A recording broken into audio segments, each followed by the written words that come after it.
How to find your card number on HSBC app. Hi everyone, welcome back to another video. In this video, we're gonna learn how we can find our card number on HSBC app.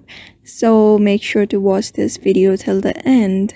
And also make sure to hit that like, share, and subscribe icon if you like this video and if this video was helpful to you. So to find your card number on the HSBC app, you can log into the HSBC app and select the card you want to view. But before that, you just need to log into your account using your account details and password.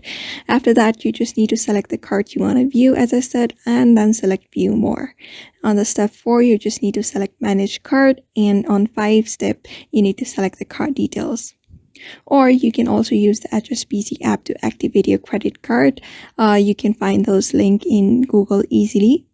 After that, on the HSBC app also may vary from country to country. So on HSBC HK, log into the app, tap on the credit card, tap view more, select manage credit cards, go to your card details and select the activate your virtual card now.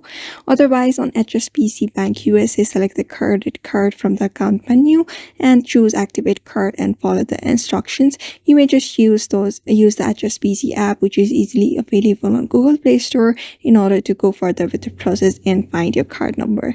So therefore, this is how you do it. So I hope this video was helpful to you, and thank you for watching this video.